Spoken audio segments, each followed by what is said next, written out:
സിറ്റ്സിയുടെ online ക്ലാസ്സിലേക്ക് എല്ലാവർക്കും സ്വാഗതം. നമ്മൾ +1 സുവോളജിയിൽ ഹ്യൂമൻ ഫിസിയോളജി എന്ന് പറയുന്ന ടോപ്പിക്ക് 7 ചാപ്റ്റർ ഉൾപ്പെടുന്ന 7 യൂണിറ്റുകൾ ഉൾപ്പെടുന്ന ഹ്യൂമൻ ഫിസിയോളജി എന്ന് പറയുന്ന ടോപ്പിക്ക് നമ്മളതിൻ്റെ എല്ലാ ചാപ്റ്ററുകളും നമ്മൾ ഓൾറെഡി പഠിച്ച് തീർത്തതാണ്. അതിൻ്റെയൊക്കെ വീഡിയോസ് നിങ്ങളുടെ കയ്യിലുണ്ട്. ആ ക്ലാസ്സുകൾ നിങ്ങൾ ഇടയ്ക്ക് റിപ്പീറ്റ് ചെയ്ത് കാണുക, നോട്ട്സുകൾ വായിക്കുക, ടെക്സ്റ്റ് ബുക്കുകൾ റെഫർ ചെയ്യുക. ഇനി നമുക്ക് എക്സാം അടുത്ത് വരുന്ന ഒരു സാഹചര്യത്തിൽ ഈ ചാപ്റ്ററുകളിൽ നിന്ന് എത്രത്തോളം ക്വസ്റ്റ്യനുകൾ നമുക്ക് പരീക്ഷയ്ക്ക് വരാം എന്ന രീതിയിൽ ആ ക്വസ്റ്റ്യനുകളെ നിങ്ങളെ പരിചയപ്പെടുത്തുന്ന ഒരു റിവിഷൻ സെഷനാണ് നമ്മൾ വീണ്ടും ആവർത്തിച്ചെടുത്തുകൊണ്ടിരിക്കുന്നത്. അപ്പോൾ ആദ്യം ഫസ്റ്റ് പരിഗണന നിങ്ങൾ ആ പഠിച്ച റിപ്പീറ്റ് ചെയ്ത ആ വീഡിയോസ് വീണ്ടും വീണ്ടും കാണുക. അതാണ് നമ്മുടെ ചാപ്റ്ററിൻ്റെ ഫുൾ കണ്ടന്റ് എന്ന് പറയുന്നത്. അതോടൊപ്പം തന്നെ ആ പഠിച്ച ചാപ്റ്ററിൽ നിന്നുകൊണ്ട് ഇനി നമുക്ക് എക്സാമിന് നമുക്ക് എങ്ങനെ റിസൾട്ട് ഉണ്ടാക്കിയെടുക്കാം എന്നതാണ് നമ്മുടെ ഈ റിവിഷൻ ക്ലാസ്സിൻ്റെ പ്രധാനപ്പെട്ട ഒരു കൺസേൺ എന്ന് പറയുന്നത്. അപ്പോൾ അതുകൊണ്ട് തന്നെ ഈ റിവിഷൻ ക്ലാസ് നിങ്ങൾ കൃത്യമായി കാണുകയും ഈ ക്ലാസ്സിൽ പറയുന്ന ക്വസ്റ്റ്യനുകൾ ഈ പരീക്ഷയ്ക്ക് ചോദിക്കാൻ 100% ഉറപ്പുള്ള ക്വസ്റ്റ്യനുകൾ നിങ്ങൾ കൃത്യമായിട്ട് വാച്ച് ചെയ്യുക, അത് നോട്ട് ചെയ്യുക. ആ ക്വസ്റ്റ്യനുകളെ ബേസ് ചെയ്തുകൊണ്ട് ഇനിയുള്ള ദിവസങ്ങൾ നിങ്ങൾ പഠിക്കുകയാണെങ്കിൽ 100% ഹ്യൂമൻ ഫിസിയോളജി എന്ന് പറയുന്ന ചാപ്റ്ററിൽ അല്ലെങ്കിൽ ആ യൂണിറ്റുകളിൽ വരുന്ന എല്ലാ ചാപ്റ്ററുകളിലെയും ക്വസ്റ്റ്യൻസ് നിങ്ങൾക്ക് 100% ഉറപ്പായിട്ടും കിട്ടുന്നതായിരിക്കും.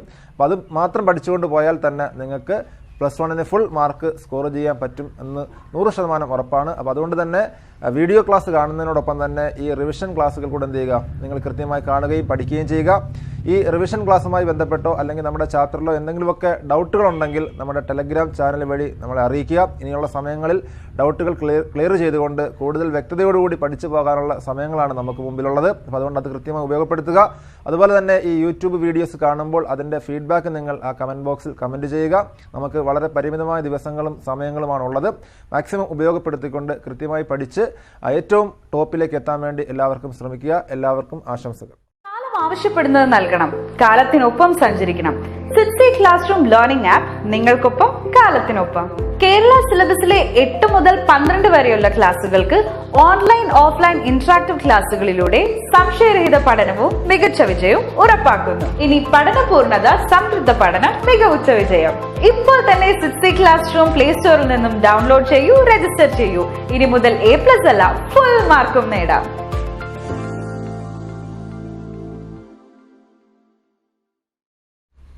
ഹ്യൂമൻ ഫിസിയോളജി എന്ന ചാപ്റ്ററിലെ 7 യൂണിറ്റുകളാണ് നമുക്ക് പഠിക്കാനുള്ളത്.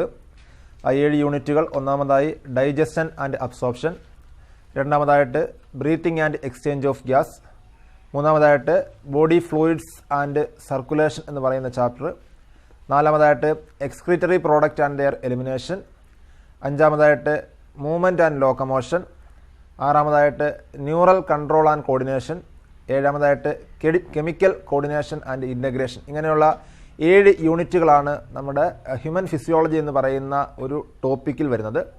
അപ്പോൾ ഈ 7 ചാപ്റ്ററും നമ്മൾ കൃത്യമായി പഠിച്ച് അതിൻ്റെ നോട്ട്സും കാര്യങ്ങളൊക്കെ നമ്മുടെ കയ്യിലുണ്ട്. അപ്പോൾ അത് ഇടയ്ക്കിടയ്ക്ക് നിങ്ങൾ ആ വീഡിയോസ് കാണുക.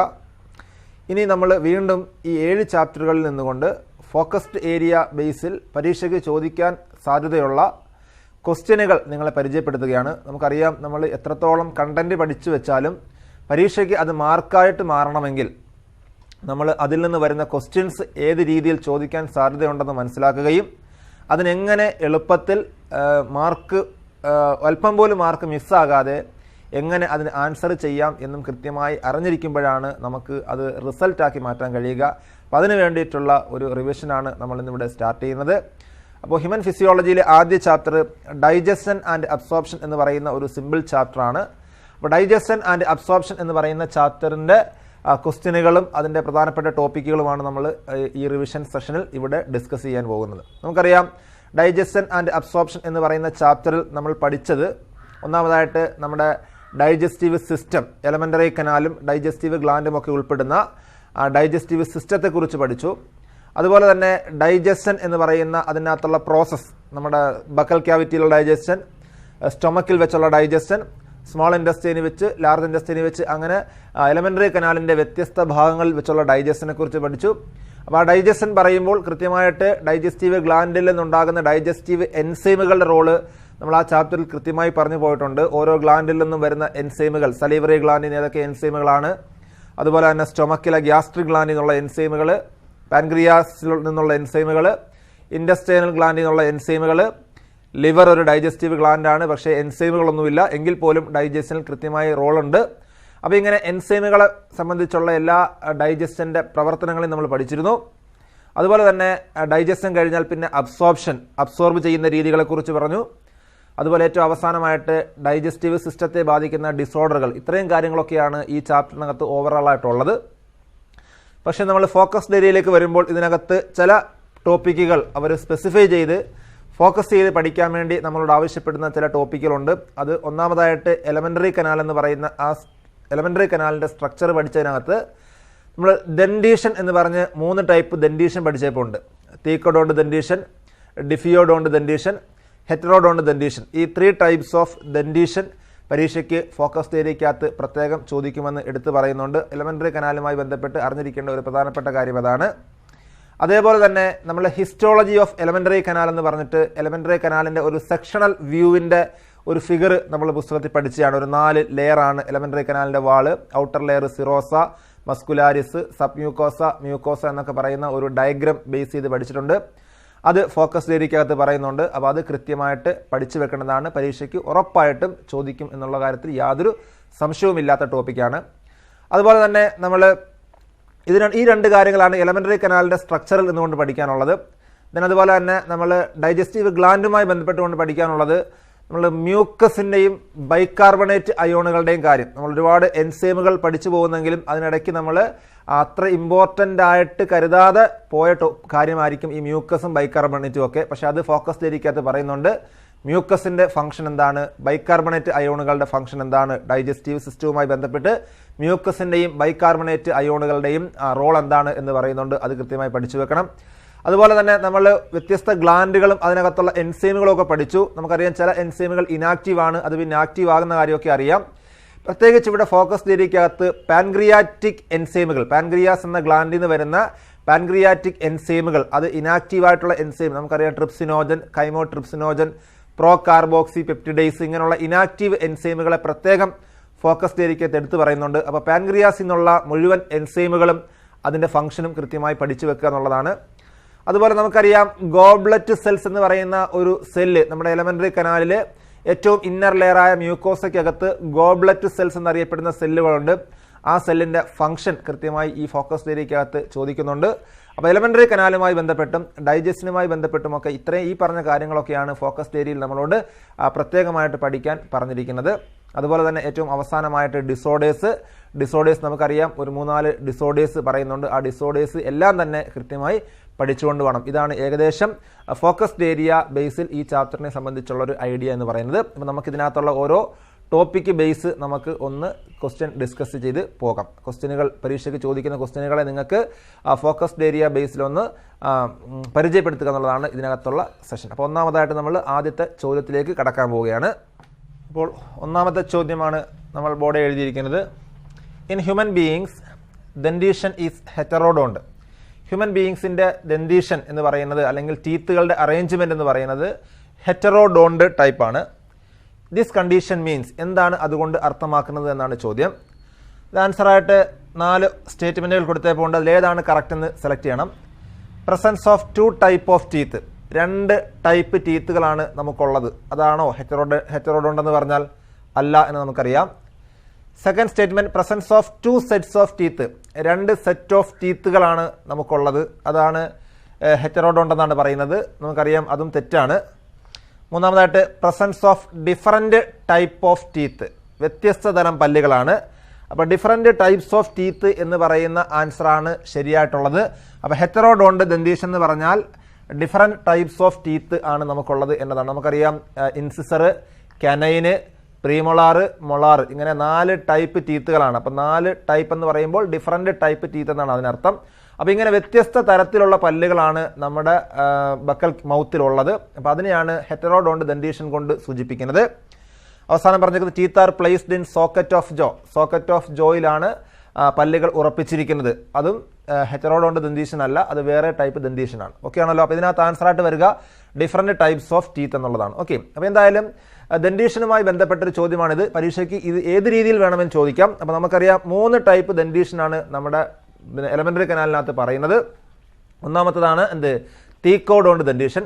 തീക്കോഡോണ്ട് ദന്തീഷൻ എന്ന് പറഞ്ഞു കഴിഞ്ഞാൽ teeth are fixed in the socket off jawbone, നമ്മുടെ ജോബോണിലെ സോക്കറ്റുകളിലാണ് പല്ലുകൾ ഉറപ്പിച്ചിരിക്കുന്നത്. അതാണെന്ത്? തീക്കോഡോണ്ട് ദന്റീഷൻ. അതിന് മാച്ചായിട്ട് വരുന്നത് ഈ അവസാനം കിടക്കുന്ന സ്റ്റേറ്റ്മെന്റ് ആണ്. തീക്കോഡോണ്ട് ദന്റീഷനുമായിട്ട് റിലേറ്റ് ചെയ്യാവുന്നത്. കണ്ടോ, teeth are placed in socket of jaw എന്നുള്ളത്. രണ്ടാമത്തെയാണ് ഡിഫിയോഡോണ്ട് ദന്റീഷൻ. ഡിഫിയോ എന്ന് പറയുമ്പോൾ ഡൈ രണ്ടാണ്. അപ്പോൾ ഒരു മനുഷ്യന് അയാളുടെ ആയുസ്സിൽ 2 സെറ്റ് ഓഫ് ടീത്താണ് വരിക. നമുക്കറിയാം, ആദ്യം വരുന്ന മിൽക്ക് ടീത്ത്, അത് കൊഴിഞ്ഞു പോയതിനു ശേഷം പിന്നെ വരുന്ന പെർമനന്റ് ടീത്ത്. അപ്പോൾ ഇങ്ങനെ 2 സെറ്റ് ഓഫ് ടീത്തുകൾ വരുന്ന ദന്റീഷനെ വിളിക്കുന്നവരാണെന്ത്? ഡിഫിയോഡോണ്ട് ദന്റീഷൻ എന്ന് പറയും. അതിന് മാച്ച് ആവുന്നത് ഇതാണ്. Presence of 2 set of teeth ആണ് ഡിഫിയോഡോണ്ട് ദന്റീഷൻ. മൂന്നാമത്തെയാണ് ഹെറ്ററോഡോണ്ട് ദന്റീഷൻ. ഹെറ്ററോഡോണ്ട് ദന്റീഷൻ എന്ന് പറയുമ്പോൾ ഒരാൾക്ക് അയാളുടെ മൗത്തിൽ വ്യത്യസ്ത തരം പല്ലുകളാണുള്ളത്. അതായത് ഇൻസിസർ, കനൈന്, പ്രീമൊളാറ്, മൊളാറ് എന്നിങ്ങനെയുള്ള വ്യത്യസ്ത തരം പല്ലുകൾ ആണ് കാണപ്പെടുക. അതിനെയാണ് എന്ത് വിളിക്കുക? ഹെറ്ററോഡോണ്ട് ദന്റീഷൻ എന്ന് പറയുക. അതാണ് നമുക്ക് ഇവിടുത്തെ ചോദ്യം സൂചിപ്പിച്ചേക്കുന്നത്. ഓക്കെ, ഇവിടെ എക്സ്ട്രാ തന്നേക്കുന്ന presence of 2 types of teeth എന്നുള്ളത് നമ്മുടെ ക്യാരക്ടറുമായി ബന്ധപ്പെട്ട ഒരു പോയിന്റേ അല്ല. ഓക്കെ, അപ്പോൾ അതുകൊണ്ട് ഈ ദന്റീഷൻ 3 ടൈപ്പിന്റെ പേര് അത് സൂചിപ്പിക്കുന്ന എന്താണെന്ന കണ്ടീഷനും കൃത്യമായിട്ട് പഠിച്ചു വെച്ചേക്കണം. പരീക്ഷയ്ക്ക് ഉറപ്പായിട്ട് ചോദിക്കും. ചിലപ്പോൾ ഇങ്ങനെ തെറ്റിതിരുത്താൻ സ്റ്റേറ്റ്മെന്റ് തന്നിട്ട് അതിനകത്തുള്ള മിസ്റ്റേക്ക് കണ്ടെത്തിയിട്ട് റീറൈറ്റ് ചെയ്യുക എന്നൊക്കെ പറഞ്ഞ് ഈ ദന്റീഷനെ കുറിച്ചുള്ള ചോദ്യങ്ങൾ വരാൻ സാധ്യത കൂടുതലാണ്. ഓക്കെ, നമ്മൾ രണ്ടാമത്തെ ചോദ്യത്തിലേക്ക് കടക്കാണ്. രണ്ടാമത്തെ ചോദ്യവും ദന്റീഷനുമായി ബന്ധപ്പെട്ട ഒരു ചോദ്യമാണ്. Observe the diagram and label A and B. ഒരു ഡയഗ്രാം തന്നേക്കുന്നു. നമുക്കറിയാം, നമ്മുടെ മൗത്തിൽ ടീത്തിന്റെ അറേഞ്ച്മെന്റുമായി ബന്ധപ്പെട്ട ഒരു ഡയഗ്രാമാണ് കൊടുത്തേക്കുന്നത്. എന്നിട്ട് ലേബൽ എ ആൻഡ് ബി, എയും ബിയും ലേബൽ ചെയ്യാൻ പറഞ്ഞേക്കാണ്. നമുക്ക് ആ ഡയഗ്രാം നോക്കിയാൽ അറിയാം, നമ്മുടെ ബക്കൽ ക്യാവിറ്റിയിൽ ടീത്തുകളുടെ അറേഞ്ച്മെന്റ് നമുക്ക് മൊത്തം 32 പെർമനന്റ് ടീത്താണ് ഉള്ളത്. 32 പെർമനന്റ് ടീത്തിൽ താഴത്തെ വരിയിൽ നമുക്ക് 16 എണ്ണവും മുകളിലത്തെ വരിയിൽ 16 എണ്ണം, അങ്ങനെയാണ് 32. അപ്പോൾ ആ താഴത്തെ ഒരു വരിയിൽ 16 എണ്ണത്തിൽ തന്നെ വീണ്ടും നമ്മൾ ഹാഫ് ആക്കിയാൽ അതിലൊരു സൈഡിൽ 8 എണ്ണമാണ്. അപ്പോൾ ആ 8 ടീത്തുകളാണ് ഈ കൊടുത്തേക്കുന്നത്. ആ 8 ടീത്തിൽ ഏറ്റവും ആദ്യം 1, 2, 3, 4, 5, 6, 7, 8 ടീത്തുകൾ കൊടുത്തേപ്പുണ്ട്. എന്നിട്ട് ആ 8 ടീത്തിൽ നിന്നുകൊണ്ട് 2 എണ്ണം ലേബൽ ചെയ്യാൻ പറഞ്ഞേപ്പുണ്ട്. ഇവിടെ 3-മത്തെയും അതുപോലെ 6-മത്തെയും 7-മത്തെയും 8-മത്തെയുമാണ് ലേബൽ ചെയ്യാൻ പറഞ്ഞേക്കുന്നത്. നമുക്കറിയാം, ഈ 8 ടീത്തുകളെ നമ്മളൊന്ന് ക്ലാസിഫൈ ചെയ്താൽ നമ്മൾ 2, 1, 2, 3 എന്ന് പറയുന്ന ഒരു ഇക്വേഷൻ പഠിച്ചായിരുന്നു. ആദ്യത്തെ 2 എണ്ണം ഇൻസിസർ ആയിരിക്കും. 2, 1, 2, 3 ഫസ്റ്റ് 2 എണ്ണം എന്ന് വെച്ചാൽ 1-മത്തെയും 2-മത്തെയും എന്താണ്? ഇൻസിസർ ആയിരിക്കും.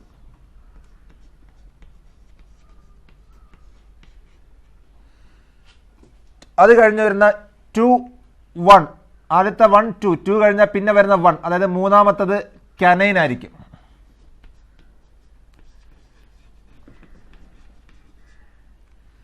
വീണ്ടും 2, 1 കഴിഞ്ഞാൽ അടുത്ത വീണ്ടും 2 ആണ്, അതായത് 4-മത്തെയും 5-മത്തെയും. അത് പ്രീമോളാർ ആയിരിക്കും. 2, 1, 2 അവസാനം 3 ആണ്. 6-മത്തെയും 7-മത്തെയും 8-മത്തെയും അത് മോളാർ ആയിരിക്കും. ഓക്കെ, അങ്ങനെയാണ് നമുക്കിവിടെ ഇൻസിസർ, കനൈന്, പ്രീമോളാർ, മോളാർ ഇങ്ങനെ 4 ടൈപ്പ് ടീത്താണ് നമുക്കുള്ളത്. അതാണ് വ്യത്യസ്ത തരം പല്ലുകൾ. നമ്മൾ ഹെറ്ററോഡോണ്ട് ഡെന്റീഷൻ എന്നൊക്കെ ഓൾറെഡി പറഞ്ഞത്. അപ്പോൾ അതിൽ ആദ്യത്തെ 1ഉം 2ഉം ഇൻസിസർ ആണ്. നമുക്കിവിടെ ലേബൽ ചെയ്യാൻ പറഞ്ഞേക്കുന്ന 3-മത്തെയാണ്. അപ്പോൾ 3-മത്തെ ടീത്ത് അപ്പോൾ ഏതാണ്? കനൈൻ ആണ്. അപ്പം എ എന്ന് പറയുന്ന ആൻസർ കനൈൻ ആണ്. എ എന്ന് പറയുന്നതിൻ്റെ ആൻസറായിട്ട് വരിക. ദെൻ പിന്നെ നമുക്ക് വേണ്ടത് ബി എന്ന് പറഞ്ഞാൽ 6-മത്തെയും 7-മത്തെയും 8-മത്തെയും ആണ്. 6-മത്തെയും 7-മത്തെയും 8-മത്തെയും ടീത്ത് മോളാർ ആണ്. അപ്പോൾ ബിയുടെ ആൻസർ എന്താണ്? മോളാർ ആണ്. അപ്പോൾ എ ലേബൽ ചെയ്യേണ്ടത് കനൈനായിട്ടും ബി ലേബൽ ചെയ്യേണ്ടത് മോളാറായിട്ടുമാണ്. പരീക്ഷയ്ക്ക് ഇതുപോലെ ചിലപ്പോൾ ഇൻസിസർ ചോദിക്കാം. ആദ്യത്തെ 1-മത്തെയും 2-മത്തെയുമാണ് ലേബൽ ചെയ്യുന്നതെങ്കിൽ ഇൻസിസർ ആയിരിക്കും. അതുപോലെ 4-മത്തെയും 5-മത്തെയും ആണെങ്കിൽ പ്രീമോളാർ ആയിരിക്കും. ഏത് രീതിയിൽ വേണമെങ്കിൽ ചോദിക്കാം. ഇത് എക്സാമ്പിളായിട്ടാണ് ഇങ്ങനൊരു ചോദ്യം നമുക്ക് പരിചയപ്പെടുത്തുന്നത്. ഓക്കെ ആണല്ലോ. ഇനി അടുത്തത് dental formula of permanent teeth in man. മനുഷ്യന്റെ ദന്തൽ ഫോർമുല എഴുതാനാണ്. നമുക്കറിയാം, നമ്മൾ പഠിച്ചാണ് ഇത് 2, 1, 2, 3 എന്ന് പറയുന്ന ഇക്വേഷൻ. 2, 1, 2, 3 by 2, 1, 2, 3 ഇതാണ് ഹ്യൂമൻ ബീയിങ്സിന്റെ ദന്തൽ ഫോർമുല. 2 എന്ന് പറഞ്ഞാൽ ഇൻസിസർ, 1 കാനൈൻ, വീണ്ടും പിന്നെ പ്രീമോളാർ, അവസാനം 3 എത്താണ്? മൊളാറാണ്. അതാണ് മുകളിലത്തെ വരിയാണിത്, അതേപോലെ താഴത്തെ വരിയാണിത്. മനസ്സിലായല്ലോ. ഇതാണ് ഹ്യൂമൻ ബീയിങ്സിന്റെ ദന്തൽ ഫോർമുല എന്ന് പറയുന്നത്. അതുപോലെ തന്നെ ഈ പല്ലുകളുടെ ഫംഗ്ഷൻ അറിഞ്ഞിരിക്കണം. ഇൻസിസർ ആകുമ്പോൾ കട്ടിംഗ് ദ ഫുഡ്, ആഹാരത്തെ കടിച്ചു മുറിക്കാൻ സഹായിക്കുന്നു, കട്ടിംഗ് ഓർ ബൈറ്റിംഗ് എന്നൊക്കെ പറയാം. കനൈൻ ആകുമ്പോൾ ആഹാരത്തെ ടിയറിംഗ് ദ ഫുഡ്, കടിച്ച് കീറാൻ സഹായിക്കുന്നു. പ്രീമൊളാറും മൊളാറും ഒക്കെ ഏകദേശം ഒരേ ഫംഗ്ഷനാണ്, ചൂവിങ് ദ ഫുഡോ അല്ലെങ്കിൽ ഗ്രൈൻഡിങ് ദ ഫുഡ് എന്നൊക്കെ പറയാം. അപ്പോൾ ആ ഫംഗ്ഷനും കൂടി എന്ത് ചെയ്യുക, ഓർത്ത് വെച്ചേക്കുക. അപ്പോൾ ഇത്രയും കാര്യങ്ങൾ നമ്മൾ 2 ക്വസ്റ്റ്യൻ പറഞ്ഞു. ഈ 2 ക്വസ്റ്റ്യനും ദന്റീഷനുമായി ബന്ധപ്പെട്ടാണ്. അപ്പോൾ അത് കൃത്യമായിട്ട് പഠിച്ചു വെച്ചോളുക. ഏതെങ്കിലും രീതിയിൽ ഒരു ചോദ്യം ദന്റീഷനുമായി ബന്ധപ്പെട്ട് വരുന്നുള്ള കാര്യത്തിൽ സംശയമില്ല. ഓക്കെ, അടുത്ത മൂന്നാമത്തെ ചോദ്യം ഒന്ന് വായിക്കാം. Identify the layers and arrange them from inside to outside. താഴെ തന്നേക്കുന്ന സ്റ്റേറ്റ്മെന്റ് പ്രകാരമുള്ള ലെയറുകൾ, ഓരോ സ്റ്റേറ്റ്മെന്റുകളും ഓരോ ലെയറിനെ സൂചിപ്പിക്കുന്ന സ്റ്റേറ്റ്മെന്റുകളാണ്. അപ്പോൾ ആ സ്റ്റേറ്റ്മെന്റുകൾ വായിച്ചിട്ട് അതിൽ നിന്നും ആ ലെയറുകൾ ഏതാണെന്ന് ഐഡന്റിഫൈ ചെയ്യുക. അതിനുശേഷം ആ ലെയറുകളെ അറേഞ്ച് ചെയ്യണം. എങ്ങനെയാണ്? From inside to outside. ഏറ്റവും അകത്തുള്ളത് ആദ്യം എഴുതണം. ഫ്രം ഇൻസൈഡിൽ നിന്നും ഔട്ട്സൈഡിലേക്ക് എന്ത് ചെയ്യുക, അറേഞ്ച് ചെയ്യുക. ഇതാണ് ചോദിച്ചേക്കുന്നത്. അപ്പോൾ ഇവിടെ ലെയറുകൾ എന്ന് പറയുമ്പോഴും അതുപോലെ ഈ സ്റ്റേറ്റ്മെന്റുകളൊക്കെ വായിക്കുന്നതിൽ നമുക്ക് മനസ്സിലാകും ഇതെന്തുമായി ബന്ധപ്പെട്ട ചോദ്യമാണ്. നമുക്കറിയാം ഹിസ്റ്റോളജി ഓഫ് എലമെന്ററി കനാൽ എന്ന് പറയുന്ന ഒരു ഹെഡിങ്ങിൽ നിന്നുകൊണ്ട് നമ്മൾ എലമെന്ററി കനാലിന്റെ ഒരു സെക്ഷണൽ വ്യൂ പഠിച്ചപ്പോണ്ട്. അപ്പോൾ ആ സെക്ഷണൽ വ്യൂവിൽ എലമെന്ററി കനാലിന്റെ ഭിത്തി നിർമ്മിച്ചിരിക്കുന്ന 4 ലെയറുകൾ കൊണ്ടാണെന്ന് പറയുന്ന ഒരു ടോപ്പിക്കുണ്ട്. നമുക്കറിയാം ടെക്സ്റ്റ് ബുക്കിനകത്ത് ഞാൻ കാണിക്കാം. ടെക്സ്റ്റ് ബുക്കിനകത്താണ്ട് ഈ ഫിഗർ വരുന്ന ഒരു ടോപ്പിക്കാണിത്. അപ്പോൾ ഇത് പരീക്ഷയ്ക്ക് ഫോക്കസ്ഡ് ഏരിയയിൽ പറയുന്നുണ്ട്. ഫോക്കസ്ഡ് ഏരിയ ഒന്നും അല്ലെങ്കിൽ പോലും പണ്ട് തൊട്ടേ ഏറ്റവും ഇമ്പോർട്ടൻ്റ് ആയിട്ട് ചോദിക്കുന്ന ഒരു ടോപ്പിക്കാണ്. അപ്പോൾ അതുകൊണ്ട് അത് കൃത്യമായി പഠിച്ചു വെക്കുക. അപ്പോൾ ഇതാണ് ഈ ഏരിയയുമായി ബന്ധപ്പെട്ടതാണ് ഈ ചോദ്യം. നമുക്കിനി ഇവിടുത്തെ ചോദ്യത്തിലേക്ക് കടക്കാം.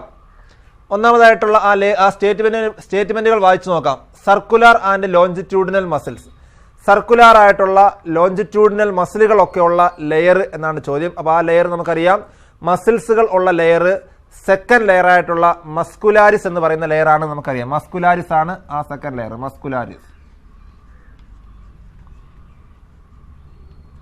മസ്കുലാരിസ് എന്ന് പറയുന്ന ലെയറിനകത്താണ് മസിലുകൾ ഉള്ളത്. അത് ലോഞ്ചിറ്റ്യൂഡിനലായിട്ടും സർക്കുലാർ ആയിട്ടും ഒക്കെ മസിലുകൾ അറേഞ്ച് ചെയ്തപ്പോണ്ട്. Outer thin layer formed of mesothelium കൊണ്ട് നിർമ്മിച്ചേക്കുന്ന ഏറ്റവും പുറമേയുള്ള തിൻ ലെയർ ഏതാ? നമുക്കറിയാം സിറോസ എന്ന് പറയുന്ന ലെയർ ആണ് അത്. Serosa layer formed of loose connective tissue and nerve. Loose connective tissue കൊണ്ട് നിർമ്മിച്ചേക്കുന്ന നെർവുകളൊക്കെ കാണപ്പെടുന്ന ലെയർ തേർഡ് ലെയർ ആണ്. ആ ലെയറിന്റെ പേരാണ് സബ്മ്യൂക്കോസ എന്ന് വിളിക്കും.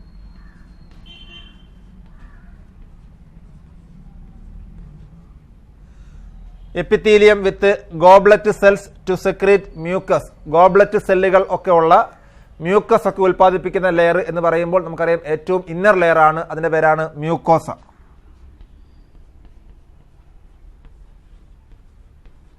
അപ്പോൾ ഇത്രയുമാണ് ലെയറുകൾ. അപ്പോൾ ആ ലെയറുകൾ നമ്മൾ കൃത്യമായിട്ട് എന്ത് ചെയ്തു? ഐഡന്റിഫൈ ചെയ്തു. ഇനി അതിനെ arrange them from inside to outside. അതിനെ ഇൻസൈഡിൽ നിന്ന് ഔട്ട്സൈഡിലേക്ക് എഴുതണം. അപ്പോൾ ആദ്യം നമുക്ക് അത് ഔട്ട്സൈഡിൽ നിന്ന് ഇൻസൈഡിലേക്ക് നമ്മൾ പഠിച്ച പ്രകാരം നോക്കാം. ഏറ്റവും ഔട്ടർ ലെയർ എന്ന് പറയുമ്പോൾ അത് സിറോസ എന്ന് പറയുന്ന ലെയർ ആണ്. സെക്കൻഡ് ലെയർ മസ്കുലാരിസ് എന്ന് പറയുന്ന ലെയർ ആണ്. തേർഡ് ലെയർ സബ്മ്യൂക്കോസ എന്ന് പറയുന്ന ലെയർ ആണ്. ഏറ്റവും അകത്തുള്ള ലെയർ മ്യൂക്കോസ എന്ന് പറയുന്ന ലെയർ ആണ്. പക്ഷെ ഇവിടെ നമ്മളോട് ഇൻസൈഡിൽ നിന്നും ഔട്ട്സൈഡിലേക്ക് എഴുതാനാണ് പറഞ്ഞേക്കുന്നത്. അപ്പോൾ ഏറ്റവും ഇൻസൈഡിൽ വരുന്നത് ആദ്യം ഏതാണ്? മ്യൂക്കോസയാണ് വരിക. മ്യൂക്കോസ. അത് കഴിഞ്ഞാൽ പിന്നെ അടുത്ത ലെയറായിട്ട് വരിക സബ്മ്യൂക്കോസയാണ്.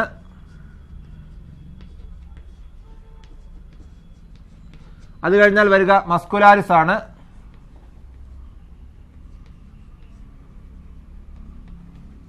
ഏറ്റവും ഔട്ടറിൽ വരിക സിറോസയാണ്. ഈ രീതിയിലാണ് എഴുതാൻ പറഞ്ഞേക്കുന്നത്. ചിലപ്പോൾ അത് ഔട്ട്സൈഡിൽ നിന്ന് ഇൻസൈഡ് പറയും, ചിലപ്പോൾ ഇൻസൈഡിൽ നിന്ന് ഔട്ട്സൈഡിലേക്കൊക്കെ പറയും. മനസ്സിലാവുന്നുണ്ടല്ലോ? അപ്പോൾ ഇങ്ങനെ വരും. പിന്നെ ഈ ടോപ്പിക്കിൽ നിന്ന് വരുന്ന മറ്റൊരു ചോദ്യം, നമുക്കിവിടെ ഫിഗർ തരാതാ ചോദിച്ചേക്കുന്നത്. ചിലപ്പോൾ പരീക്ഷയ്ക്ക് ഈ ഫിഗർ തന്നിട്ട് അതിൽ നിന്ന് തന്നെ ലേബൽ ചെയ്യാൻ പറയും. പരീക്ഷയ്ക്ക് ഇതേപോലെ ഡയഗ്രാം തരികയും എന്നിട്ട് എ എന്ന് കൊടുത്തിട്ടോ ബി എന്ന് കൊടുത്തിട്ടോ ഒക്കെ ഏതെങ്കിലും ലെയറുകൾ, ചിലപ്പോൾ ഔട്ടർ ലെയർ സിറോസ ആയിരിക്കും, ചിലപ്പോൾ മിഡിൽ സെക്കൻഡ് ലെയർ മസ്കുലാരിസ് ആയിരിക്കും, ചിലപ്പോൾ തേർഡ് ലെയർ ആയിട്ടുള്ള സബ്മ്യൂക്കോസ് ആയിരിക്കും, ചിലപ്പോൾ ഇന്നർ ലെയർ ആയിട്ടുള്ള മ്യൂക്കോസ് ആയിരിക്കും. അപ്പോൾ ഇങ്ങനെ ഏതെങ്കിലും ലെയറുകൾ എ ബി തന്നിട്ട് ലേബൽ ചെയ്യാൻ വേണ്ടിയും ചോദിക്കാം. മനസ്സിലായല്ലോ? അപ്പോൾ അതുകൊണ്ട് ചോദ്യങ്ങൾ 2 രീതിയിൽ വരാം. പടം തന്നിട്ടും ചോദിക്കാം, പടം തരാതെ ഈ സ്റ്റേറ്റ്മെന്റുകളുടെ ബേസിലും ചോദിക്കാം. അപ്പോൾ ഏത് രീതിയിലാണെങ്കിലും ആൻസർ ചെയ്യണമെങ്കിൽ ഈ 4 ലെയറുകളുടെ പേരും ആ 4 ലെയറുകളുടെ പ്രത്യേകത എന്താണ്? സിറോസയുടെ പ്രത്യേകത ഔട്ടർ ലെയറാണ്, തിൻ ലെയറാണ്, മീസോത്തീലിയം കൊണ്ടാണ് നിർമ്മിച്ചിരിക്കുന്നത്. മസ്കുലാരിസ് പ്രത്യേകത സെക്കൻഡ് ലെയറാണ്, മസിൽ കൊണ്ട്, സ്മൂത്ത് മസിൽസ് കൊണ്ടാണ് നിർമ്മിച്ചിരിക്കുന്നത്. Arranged into longitudinal and circular. Submucosa പ്രത്യേകത തേർഡ് ലെയറാണ്, ലൂസ് കണക്റ്റീവ് ടിഷ്യൂ കൊണ്ടാണ് നിർമ്മിച്ചിരിക്കുന്നത്. അതിനകത്ത് നെർവുകളൊക്കെ ഉണ്ട്. അടുത്ത ലാസ്റ്റ് വൺ മ്യൂക്കോസ പ്രത്യേകത ഇന്നർമോസ്റ്റ് ലെയറാണ്, ധാരാളം ഫോൾഡിങ്സുകൾ, ചുളിവുകളും മടക്കുകളും ഒക്കെ ഉള്ള ലെയറാണ്. അതുപോലെ തന്നെ ഗോബ്ലറ്റ് സെൽസ് ഉണ്ട്, അതുകൊണ്ട് തന്നെ മ്യൂക്കസ് ഉൽപ്പാദിപ്പിക്കാൻ പറ്റുന്ന ലെയറാണ് എന്ന് ഓർത്ത് വെച്ചേക്കുക. ഇത്രയുമാണ് ഈ ചോദ്യം. ഇനി നമുക്ക് ഈ ചോദ്യത്തിൽ നിന്ന് തന്നെ ഫോക്കസ്ഡ് ഏരിയയായി വന്നേക്കുന്ന മറ്റൊരു പ്രധാനപ്പെട്ട കാര്യമാണ് ഈ ഗോബ്ലറ്റ് സെൽസിന്റെ ഫങ്ഷൻസ് ഓഫ് ഗോബ്ലറ്റ് സെൽ പരീക്ഷയ്ക്ക് മേ ബി ചോദിച്ചേക്കാം. അപ്പോൾ ഗോബ്ലറ്റ് സെൽ എന്ന് പറഞ്ഞാൽ എലമെന്ററി കനാലിലെ ഏറ്റവും ഇന്നർ ലെയറായ മ്യൂക്കോസ എന്ന് പറയുന്ന ലെയറിൽ കാണപ്പെടുന്ന ചില സ്പെഷ്യൽ ടൈപ്പ് ഓഫ് സെല്ലുകളാണെന്ത് ഈ ഗോബ്ലറ്റ് സെൽസ് എന്നറിയപ്പെടുക. അപ്പോൾ ഗോബ്ലറ്റ് സെല്ലുകളുടെ ഫംഗ്ഷൻ എന്ന് പറഞ്ഞാൽ ടു സെക്രീറ്റ് മ്യൂക്കസിനെ ഉൽപ്പാദിപ്പിക്കാൻ കഴിയുന്ന സെല്ലാണ്. മ്യൂക്കസിനെ ഉൽപ്പാദിപ്പിക്കുന്ന സെല്ലാണെന്ത് ഈ ഗോബ്ലറ്റ് സെൽസ്. അപ്പോൾ മ്യൂക്കസിനെ ഉൽപ്പാദിപ്പിക്കുക എന്നതാണ് ഗോബ്ലറ്റ് സെല്ലിന്റെ ഫംഗ്ഷൻ. ഇനി എന്താണ് മ്യൂക്കസിന്റെ ഫംഗ്ഷൻ എന്ന് ചോദിച്ചാൽ അതിന്റെയും ആൻസർ നമുക്കറിയാം. നമ്മൾ കഴിക്കുന്ന ആഹാരം ഇങ്ങനെ എലമെന്ററി കനാലിലൂടെ പോകുമ്പോൾ ആ ആഹാരത്തെ ലൂബ്രിക്കേറ്റ് ചെയ്യുക, എളുപ്പത്തിൽ താഴേക്ക് ഇറങ്ങി പോകത്തക്ക രീതിയിൽ ആഹാരത്തെ ലൂബ്രിക്കേറ്റ് ചെയ്ത് കൂടുതൽ മിനുസമുള്ള കുഴമ്പ് രൂപത്തിലാക്കി മാറ്റുക എന്നതാണ് ആരുടെ ജോലി? ഈ മ്യൂക്കസിന്റെ ജോലി. അപ്പോൾ ലൂബ്രിക്കേറ്റിംഗ് ദ ഫുഡ്, അതാണ് ഈ മ്യൂക്കസിന്റെ ഫംഗ്ഷൻ. അപ്പോൾ ഗോബ്ലറ്റ് സെല്ലിന്റെ ഫംഗ്ഷൻ ചോദിക്കുമ്പോൾ ടു സെക്രീറ്റ് മ്യൂക്കസിന്റെ function lubricating the digested food. മനസ്സിലാവുന്നുണ്ടല്ലോ? ഓക്കെ, അടുത്ത നമ്മൾ നാലാമത്തെ ചോദ്യത്തിലേക്ക് വരികയാണ്. Write the function of mucus and bicarbonate ion. മ്യൂക്കസിൻ്റെയും ബൈകാർബണേറ്റ് അയോണുകളുടെയും ഡൈജഷനുമായി ബന്ധപ്പെട്ട് നമുക്കറിയാം നമ്മുടെ ഡൈജസ്റ്റീവ് ഗ്ലാൻഡുകളിൽ നിന്ന് മ്യൂക്കസ് ഉൽപ്പാദിപ്പിക്കപ്പെടുന്നുണ്ട്. അതുപോലെ തന്നെ ബൈകാർബണേറ്റ് അയോണുകളും ഒക്കെ ഉൽപ്പാദിപ്പിക്കപ്പെടുന്നുണ്ട്. അപ്പോൾ ഈ മ്യൂക്കസിൻ്റെയും ബൈകാർബണേറ്റ് അയോണുകളുടെയും ഫംഗ്ഷനാണ് ചോദിച്ചിരിക്കുന്നത്. മ്യൂക്കസ് ഓൾറെഡി നമ്മൾ പറഞ്ഞു കഴിഞ്ഞു. മ്യൂക്കസിന്റെ function lubricating the food, lubricate ചെയ്യുക എന്നുള്ളതാണ് മ്യൂക്കസിന്റെ ഫംഗ്ഷൻ.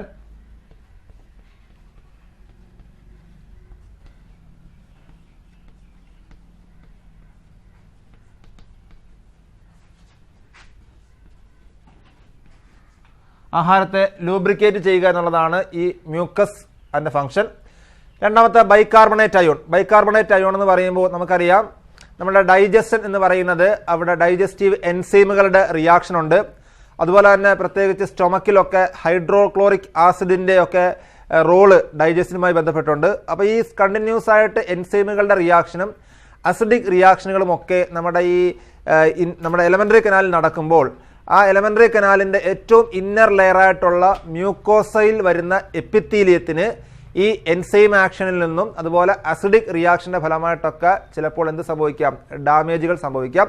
അപ്പോൾ അത് വരാതിരിക്കാൻ ഒരു പ്രൊട്ടക്റ്റീവ് ലെയറായിട്ട് ഈ മ്യൂക്കസും അതോടൊപ്പം ബൈകാർബണേറ്റ് അയോണുകളും എന്ത് ചെയ്യും? അവിടെ ആ മ്യൂക്കോസൽ എപ്പിത്തീലിയത്തെ, അതായത് എലമെന്ററി കനാലിന്റെ ഇന്നർ ലെയറായിട്ടുള്ള മ്യൂക്കോസയെ ആസിഡുകളുടെ റിയാക്ഷനിൽ നിന്നും അതുപോലെ എൻസൈമാറ്റിക് റിയാക്ഷന്റെ ഫലമായിട്ടൊക്കെ സംഭവിക്കാവുന്ന അതിന്റെ വാളിന് സംഭവിക്കാവുന്ന ഡാമേജുകളിൽ നിന്നൊക്കെ എന്ത് ചെയ്യുന്നു? പ്രൊട്ടക്ട് ചെയ്യാൻ വേണ്ടി സഹായിക്കുന്നു. അതാണ് ആരുടെ ജോലി? ബൈകാർബണേറ്റുകളുടെ ജോലി. അപ്പോൾ ബൈകാർബണേറ്റുകളുടെ ഫംഗ്ഷൻ എന്ന് പറയുമ്പോൾ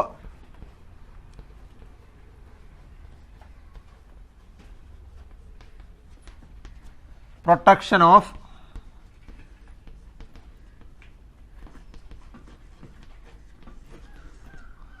മ്യൂക്കോസൽ epithelium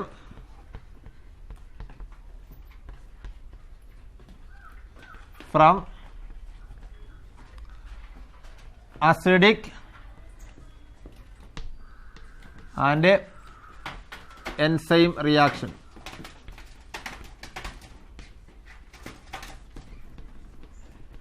ഓക്കെ, അപ്പം പ്രത്യേകിച്ചും ഹൈഡ്രോക്ലോറിക് ആസിഡിന്റെ റിയാക്ഷൻ നടക്കുന്നുണ്ട് സ്റ്റൊമക്കിൽ. അതുപോലെ തന്നെ മറ്റു പല എൻസൈമുകളുടെയും റിയാക്ഷൻ നമ്മുടെ എലമെന്ററി കനാലിൽ നടക്കുന്നുണ്ട്.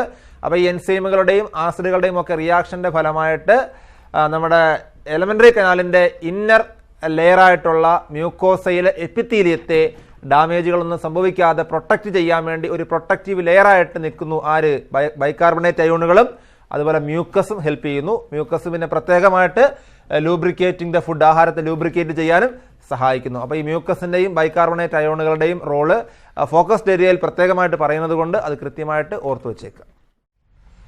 ഓക്കെ, നമ്മൾ നെക്സ്റ്റ് ക്വസ്റ്റ്യനിലോട്ട് പോവാണ്. trypsinogen is activated into trypsin by enterokinase. How chymotrypsinogen is activated into chymotrypsin? ഇതാണ് ചോദ്യം. അപ്പോൾ എൻസൈമുമായി ബന്ധപ്പെട്ട് ഒരു ചോദ്യമാണ്. അപ്പോൾ ആദ്യം ഈ ട്രിപ്സിനോജൻ എന്ന് പറയുന്നത് ഒരു ഇനാക്റ്റീവ് എൻസൈമാണ്. അതിനെ ആക്റ്റീവ് ആക്കി മാറ്റുമ്പോൾ പേര് ട്രിപ്സിനായിട്ട് മാറും. അപ്പോൾ ട്രിപ്സിനോജൻ എന്ന് പറഞ്ഞാൽ ഇനാക്റ്റീവ് എൻസൈമാണ്. അപ്പോൾ ഇനാക്റ്റീവ് എൻസൈമായ ട്രിപ്സിനോജനെ ആക്റ്റീവ് ആക്കി മാറ്റുമ്പോൾ അതിൻ്റെ പേരെന്തായിട്ട് മാറും? ട്രിപ്സിനോജനായിട്ട് മാറും. നമ്മൾ ഓൾറെഡി പഠിച്ചതാണ്. ഈ അവസാനം ഓജൻ എന്നൊക്കെ വന്നു കഴിഞ്ഞാൽ ഇനാക്റ്റീവ് എൻസൈം ആയിരിക്കും എന്ന് പഠിച്ചതാണ്. അപ്പോൾ അത് ആക്റ്റീവ് ആക്കുമ്പോൾ ട്രിപ്സിനായിട്ട് മാറും. അതിനെ ആക്റ്റീവ് ആക്കുന്ന എൻസൈം ഏതാണ്? എൻറ്ററോകൈനേസ് ആണ്. എൻറ്ററോകൈനേസ് എന്ന് പറയുന്ന എൻസൈമാണ് അതിനെ ആക്റ്റീവ് ആക്കി മാറ്റുക. അപ്പം ട്രിപ്സിനോജനെ ആക്റ്റീവ് ആക്കാൻ ആരുണ്ട്? എൻറ്ററോകൈനേസ് ഉണ്ട്. അങ്ങനെയാണെങ്കിൽ അടുത്ത ഒരു ഇനാക്റ്റീവ് എൻസൈമാണ് ചൈമോട്രിപ്സിനോജൻ. അപ്പോൾ ഈ ചൈമോട്രിപ്സിനോജനെ ആക്റ്റീവ് ആക്കും? ചൈമോട്രിപ്സിനോജൻ എങ്ങനെയാണ് ചൈമോട്രിപ്സിനോജൻ ആക്റ്റീവ് ആകുന്നത്? ആക്റ്റീവ് ആകുമ്പോൾ എന്തായിട്ട് മാറും? ചൈമോട്രിപ്സിനായിട്ട് മാറും. അതെങ്ങനെയാണ് സംഭവിക്കുക? അപ്പോൾ ട്രിപ്സിനോജനെ ആക്റ്റീവായി ട്രിപ്സിനാക്കാൻ ആരുണ്ട്? എൻറ്ററോകൈനേസ് ഉണ്ട്. അങ്ങനെയാണെങ്കിൽ ചൈമോട്രിപ്സിനോജൻ എന്ന് പറയുന്ന ഇനാക്റ്റീവ് എൻസൈമിനെ ആക്റ്റീവാക്കി ചൈമോട്രിപ്സിനാക്കാൻ ആര് സഹായിക്കും? അല്ലെങ്കിൽ എങ്ങനെ സംഭവിക്കുമെന്നാണ് ചോദ്യം. അപ്പോൾ ഈ ഒരു ചോദ്യം നമ്മുടെ പാൻക്രിയാറ്റിക് ജ്യൂസുമായി ബന്ധപ്പെട്ട്, പാൻക്രിയാസ് എന്ന് പറയുന്ന ഡൈജസ്റ്റീവ് ഗ്ലാൻഡുമായി ബന്ധപ്പെട്ട ചോദ്യമാണ്. പരീക്ഷയ്ക്ക് inactive enzyme of pancreatic juice അല്ലെങ്കിൽ ഇനാക്റ്റീവ് എൻസൈം ഓഫ് പാൻക്രിയാസ് എന്ന് പറഞ്ഞിട്ട് ഫോക്കസ് ഏരിയയ്ക്കകത്ത് പ്രത്യേകം ഒരു ടോപ്പിക്ക് പറയുന്നത് കൊണ്ട് ഈ പാൻക്രിയാറ്റിക് ജ്യൂസുമായി ബന്ധപ്പെട്ട എല്ലാ എൻസൈമുകളും കൃത്യമായി പഠിച്ചു വെച്ചേക്കണം. നമുക്കറിയാം പാൻക്രിയാറ്റിക് ജ്യൂസുമായി ബന്ധപ്പെട്ടുള്ള എൻസൈമുകൾ ഏതൊക്കെയാണ്? ഒന്നാമതായിട്ട് ട്രിപ്സിനോജൻ എന്ന് പറയുന്ന ഒരു എൻസൈം ഉണ്ട്, ചൈമോട്രിപ്സിനോജൻ എന്ന് പറയുന്ന ഒരു എൻസൈം ഉണ്ട്, പ്രോ കാർബോക്സി പെപ്റ്റിഡേസ് എന്ന് പറയുന്ന എൻസൈം ഉണ്ട്. ഇത് മൂന്നും ഇനാക്റ്റീവ് എൻസൈമാണ്. ഇത് മൂന്നും പ്രോട്ടീൻ ഡൈജസ്റ്റിങ്ങുമായി ബന്ധപ്പെട്ട ഇനാക്റ്റീവ് എൻസൈമുകളാണ്. ഇത് കൂടാതുള്ള എൻസൈമുകൾ അത് അമിലൈസസ്, പാൻക്രിയാറ്റിക് അമിലൈസ് എന്ന് വേണമെങ്കിൽ വിളിക്കാം. അതുപോലെ ലിപ്പൈസസ്, ഫാറ്റ് ഡൈജസ്റ്റിനുമായി ബന്ധപ്പെട്ട ലിപ്പൈസസ്. അതുപോലെ ന്യൂക്ലിയേസസ്, ന്യൂക്ലിക് ആസിഡ് ഡൈജസ്റ്റിനുമായി ബന്ധപ്പെട്ട് മൊത്തം 6 എൻസൈമുകളാണ്. Trypsinogen, chymotrypsinogen, pro carboxy peptidase ഇത് മൂന്നും ഇനാക്റ്റീവാണ്, പ്രോട്ടീൻ ഡൈജസ്റ്റിംഗ് എൻസൈമുകളാണ്. അത് കഴിഞ്ഞ് പറഞ്ഞ അമിലൈസ് അത് പോളിസാക്രൈഡിനെ ഡൈജസ്റ്റ് ചെയ്യുന്ന എൻസൈമാണ്. അത് കഴിഞ്ഞ് ലിപ്പൈസ് അത് ഫാറ്റ് കൊഴുപ്പിനെ ഡൈജസ്റ്റ് ചെയ്യുന്ന എൻസൈമാണ്. അത് കഴിഞ്ഞ് ന്യൂക്ലിയേസസ് അത് ന്യൂക്ലിക് ആസിഡിനെ ഡൈജസ്റ്റ് ചെയ്യുന്ന എൻസൈമാണ്. നമ്മുടെ ഇവിടുത്തെ ചോദ്യം ആദ്യം പറഞ്ഞ 3 എൻസൈം ഉണ്ടല്ലോ, ഇനാക്റ്റീവ് ആയിട്ടുള്ള trypsinogen, chymotrypsinogen, pro carboxy peptidase. അപ്പോൾ ഈ 3 എൻസൈമുമായി ബന്ധപ്പെട്ട ചോദ്യമാണിത്. ഇവിടെ ചോദിച്ചേക്കുന്നത് ട്രിപ്സിനോജൻ ഇനാക്റ്റീവാണ്, ആക്റ്റീവ് ആക്കുമ്പോൾ എന്തായിട്ട് മാറും? ട്രിപ്സിനായിട്ട് മാറും. അതിന് സഹായിക്കുന്ന ആരാണ്? എൻറ്ററോകൈനേസ് ആണ്. അങ്ങനെയാണെങ്കിൽ അടുത്ത ഇനാക്റ്റീവ് ആണ് ചൈമോട്രിപ്സിനോജൻ. അത് ആക്റ്റീവ് ആകുമ്പോൾ ചൈമോട്രിപ്സിനാകും. അതിനെ ആര് സഹായിക്കുന്നു ചോദിച്ചാൽ ഈ ട്രിപ്സിൻ എന്ന് പറയുന്ന ആക്റ്റീവായ എൻസൈം ഉണ്ടല്ലോ, ഈ എൻസൈമാണ് ബാക്കിയുള്ള ഇനാക്റ്റീവ് എൻസൈമുകളെയൊക്കെ ആക്റ്റീവ് ആക്കാൻ സഹായിക്കുന്നത്. അപ്പം ഒന്നാമത്തെ ട്രിപ്സിനോജനെ ആക്റ്റീവാക്കി ട്രിപ്സിനാക്കാൻ വേണ്ടി മാത്രമേ ആരുടെ സഹായം വേണ്ടതുള്ളൂ? എൻറ്ററോകൈനേസിന്റെ സഹായം വേണ്ടതുള്ളൂ. ബാക്കി ഇനിയുള്ള ഇനാക്റ്റീവ് എൻസൈമുകളൊക്കെ, അതായത് ചൈമോട്രിപ്സിനോജനെ ചൈമോട്രിപ്സിനാക്കാൻ, പ്രോ കാർബോക്സി പെപ്റ്റിഡേസിനെ പ്രോ അങ്ങ് മാറും, ആക്റ്റീവ് ആകുമ്പോൾ പ്രോ അങ്ങ് മാറിയിട്ട് കാർബോക്സി പെപ്റ്റിഡേസ് ആയിട്ട് മാറും. അപ്പൊ അങ്ങനെ ഇനാക്റ്റീവിനെ ആക്റ്റീവ് ആക്കാൻ സഹായിക്കുന്ന ആരാണ്? ട്രിപ്സിനാണ്. അപ്പൊ ഇവിടുത്തെ answer how chymotrypsinogen activated into chymotrypsin എന്ന് ചോദിച്ച ആൻസർ ഇത്രയേ ഉള്ളൂ. The active enzyme trypsin activate chymotrypsinogen into chymotrypsin. ആക്റ്റീവായിട്ടുള്ള എൻസൈം ട്രിപ്സിനാണ്. ചൈമോട്രിപ്സിനോജനെ ആക്റ്റീവ് ആക്കുമ്പോൾ എന്താക്കി മാറ്റുക? ചൈമോട്രിപ്സിനായിട്ട് മാറുക. അതേപോലെ അടുത്തൊരു ഇനാക്റ്റീവ് എൻസൈം ഇതിനകത്തുള്ളത് പ്രോ കാർബോക്സി പെപ്റ്റിഡേസ് ആണ്. പ്രോ കാർബോക്സി പെപ്റ്റിഡേസ് ആണ്. പ്രോ കാർബോക്സി പെപ്റ്റിഡേസ് ആക്റ്റീവ് ആകുമ്പോൾ അതിന്റെ പേരിനകത്തുള്ള ഈ പ്രോ അങ്ങ് മാറും, ബാക്കിയുള്ളത് മാത്രമായിട്ട് മാറും. എന്തായിട്ട് മാറും? കാർബോക്സി പെപ്റ്റിഡേസ് ആയിട്ട് മാറും. അപ്പൊ ഈ പ്രോ കാർബോക്സി പെപ്റ്റിഡേസിനെ ആക്റ്റീവ് ആക്കുന്നത് ആരാന്ന് ചോദിച്ചാലും ആൻസർ എന്ത് തന്നെയാണ്? ട്രിപ്സിൻ തന്നെയാണ്. മനസ്സിലായല്ലോ? ഇനി ഇതുമായി ബന്ധപ്പെട്ട് enterokinase, what is the role of enterokinase എന്ന് വേണമെങ്കിൽ ചോദിക്കാം.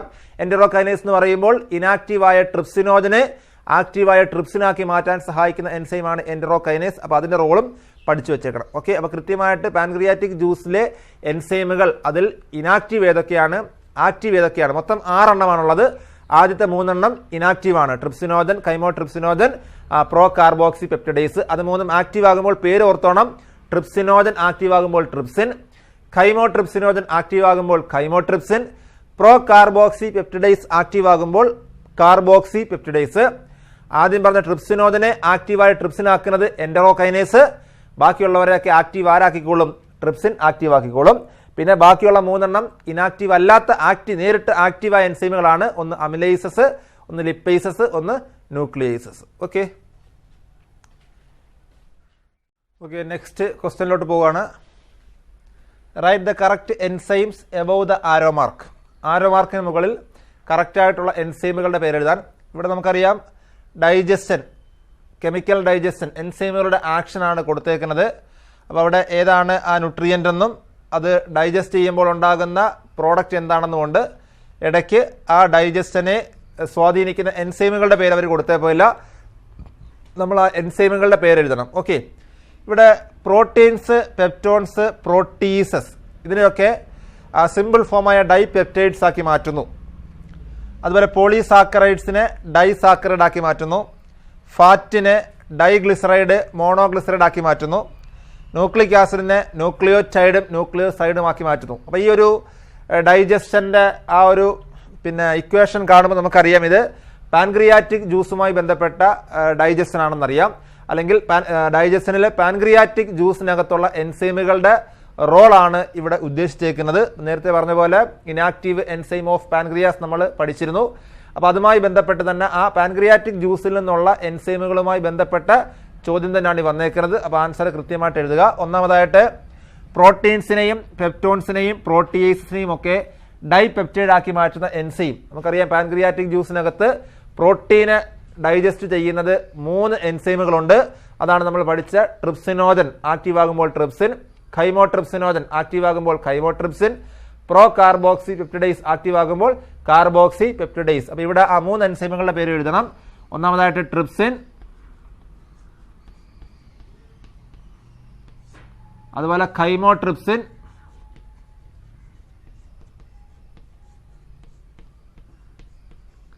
അതുപോലെ കാർബോക്സി പെപ്റ്റിഡൈസ്.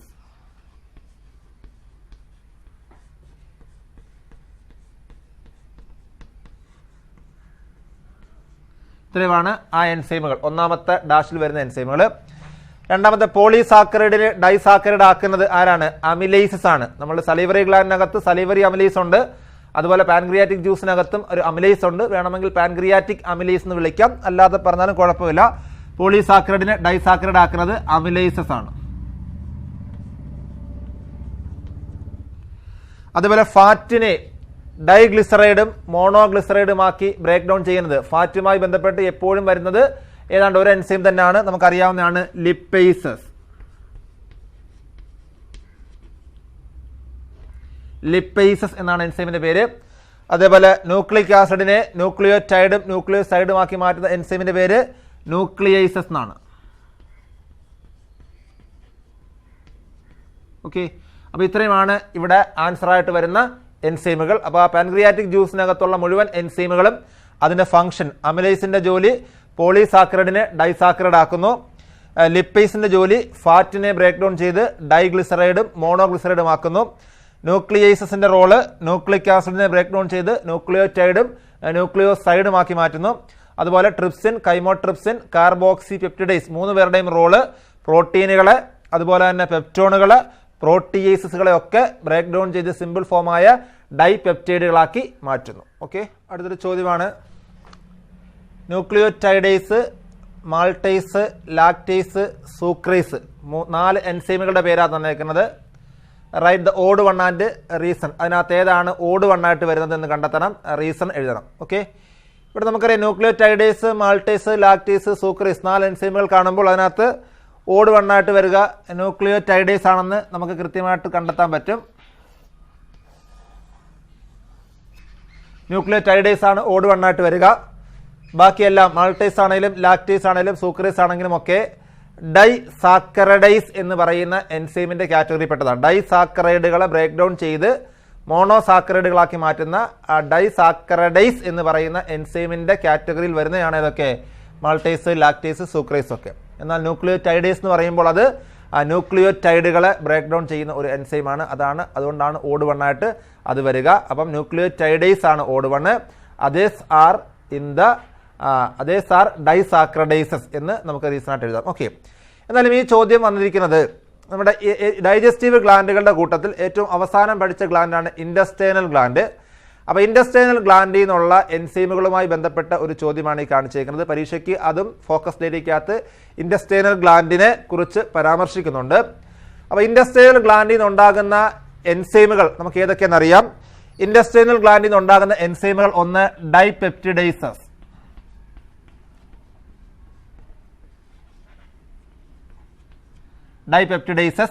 അതുപോലെ തന്നെ മാൾട്ടേസ്, ലാക്ടേസ്, സൂക്രേസ് അതെല്ലാം കൂടെ ചേർത്ത് വരുന്ന പേരാണ് ഡൈസാക്രഡൈസസ്.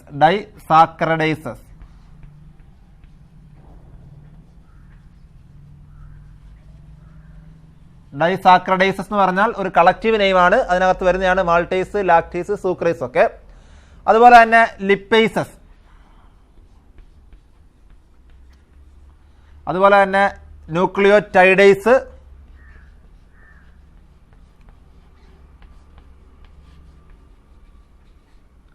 ന്യൂക്ലിയോസൈഡേസ്.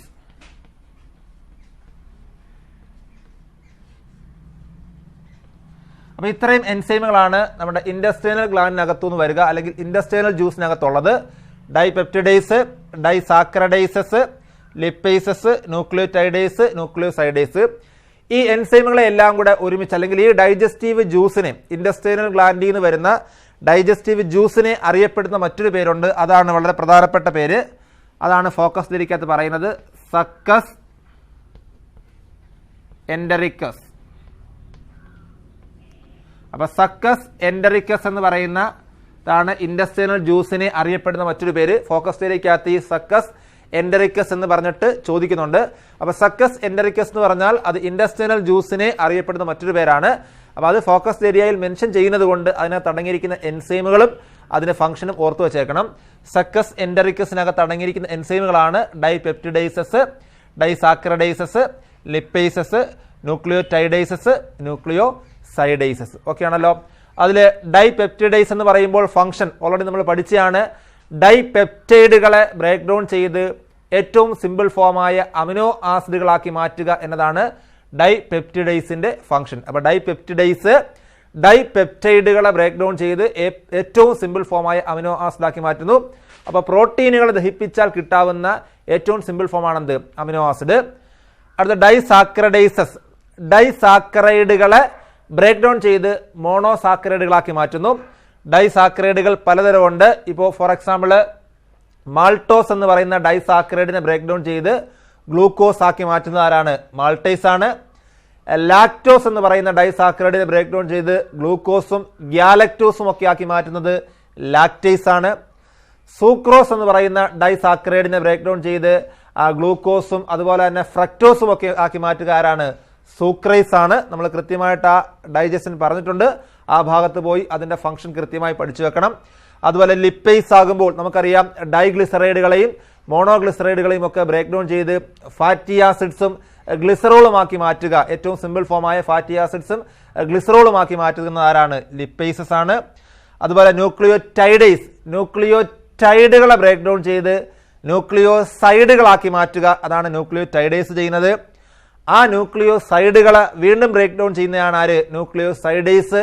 അപ്പോൾ അതിൽ നിന്ന് കിട്ടുന്നത് എന്താണ്? ഷുഗറും ബേസുമാണ്. ഓക്കെ, അപ്പോൾ ഈ എൻസൈമുകളുടെ ഫംഗ്ഷൻ കൂടി പഠിച്ചു വെച്ചേക്കണം.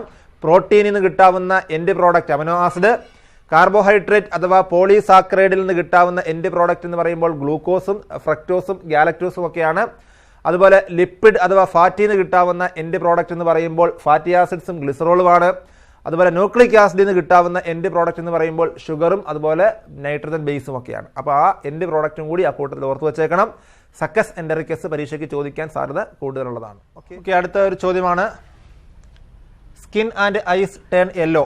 സ്കിന്നും ഐസും മഞ്ഞ നിറത്തിൽ കാണപ്പെടുന്നു. Identify the disorder. ഏതാണ് ഡിസോർഡർ? അപ്പം ഇവിടെ ഒരു ഡിസോർഡർ, ഡൈജസ്റ്റീവ് ഡിസോർഡറുമായി ബന്ധപ്പെട്ട ചോദ്യമാണ്. ഡൈജസ്റ്റീവ് ഡിസോർഡറിന്റെ സിംറ്റം തന്നേക്കുന്നു. നമ്മുടെ കണ്ണുകളും അതുപോലെ സ്കിന്നും ഒക്കെ ഒരു മഞ്ഞ നിറത്തിലേക്ക് വരുന്നു. ഏതാണ് ആ ഡിസോർഡർ? നമുക്കറിയാം നമ്മുടെ സ്കിന്നും അതുപോലെ തന്നെ ഐയും ഒക്കെ മഞ്ഞ നിറത്തിലേക്ക് വരുന്നത് മഞ്ഞപ്പിത്തം എന്ന് പറയുന്ന അല്ലെങ്കിൽ ജോണ്ടിസ് എന്ന് പറയുന്ന ഡിസോർഡർ വരുമ്പോഴാണ്. അപ്പോൾ ആൻസർ എന്താണ്? ജോണ്ടിസ് ആണ്. അപ്പോൾ ജോണ്ടിസിനെ കുറിച്ച് കൂടുതൽ നമുക്കറിയാവുന്നത്, ഒന്ന് ലിവറിനെ ബാധിക്കുന്ന ഒരു ഡിസോർഡറാണ് ഈ ജോണ്ടിസ്.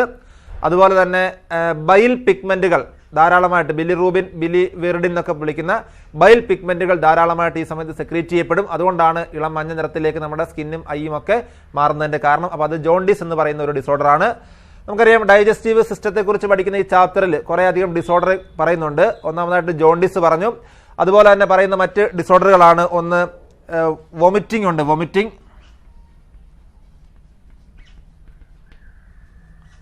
അതുപോലെ ഡയേറിയ,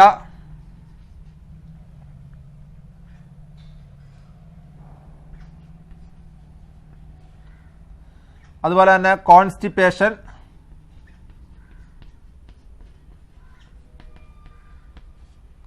അതുപോലെ ഇൻഡൈജസ്റ്റൻ.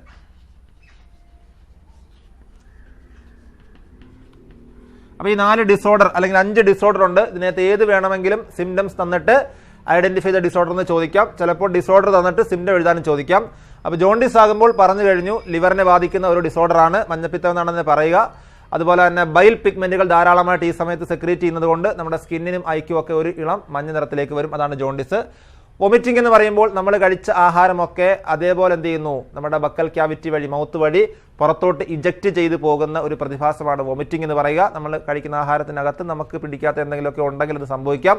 അപ്പോൾ അതൊരു റിഫ്ലക്സ് ആക്ഷനാണ്. നമ്മുടെ മെഡുല്ല ഒബ്ലാങ്കേറ്റയിൽ നിന്നാണ് ഈ വൊമിറ്റിംഗ് പോലെയുള്ള റിഫ്ലക്സ് ആക്ഷനുകളെയൊക്കെ എന്ത് ചെയ്യുക, കൺട്രോൾ ചെയ്യുന്നത്. അപ്പോൾ അവിടുന്ന് ഒരു ലക്ഷണം നമുക്ക് മനം പുരട്ടുക എന്ന് പറയുന്ന, നോസി എന്ന് പറയുന്ന ഒരു മനം പുരട്ടുക അല്ലെങ്കിൽ ഛർദ്ദിക്കാൻ തോന്നുക എന്ന് പറയുന്ന ടെൻഡൻസി മെഡുല്ലയിൽ നിന്നുണ്ടാകും. അപ്പോൾ അതിനനുസരിച്ച് നമ്മുടെ ഈ സ്റ്റൊമക്കിൽ കിടക്കുന്ന ഫുഡ് എന്ത് ചെയ്യുന്നു, നേരെ തിരിച്ച്, സാധാരണ അങ്ങോട്ടാണ് ഫുഡ് പോകുന്നതെങ്കിൽ ഈ ഫുഡ് എല്ലാം കൂടെ അതേപോലെ ആ സ്റ്റൊമക്കിൽ നിന്ന് മൗത്ത് വഴി പുറത്തോട്ട് പോകുന്ന ഒരു പ്രക്രിയയാണെന്ത് വൊമിറ്റിംഗ് എന്ന് പറയുന്നത്. അപ്പോൾ അത് മനം പുരട്ടൽ, നോസി, അതിൻ്റെ ഒരു സിംറ്റമാണ്.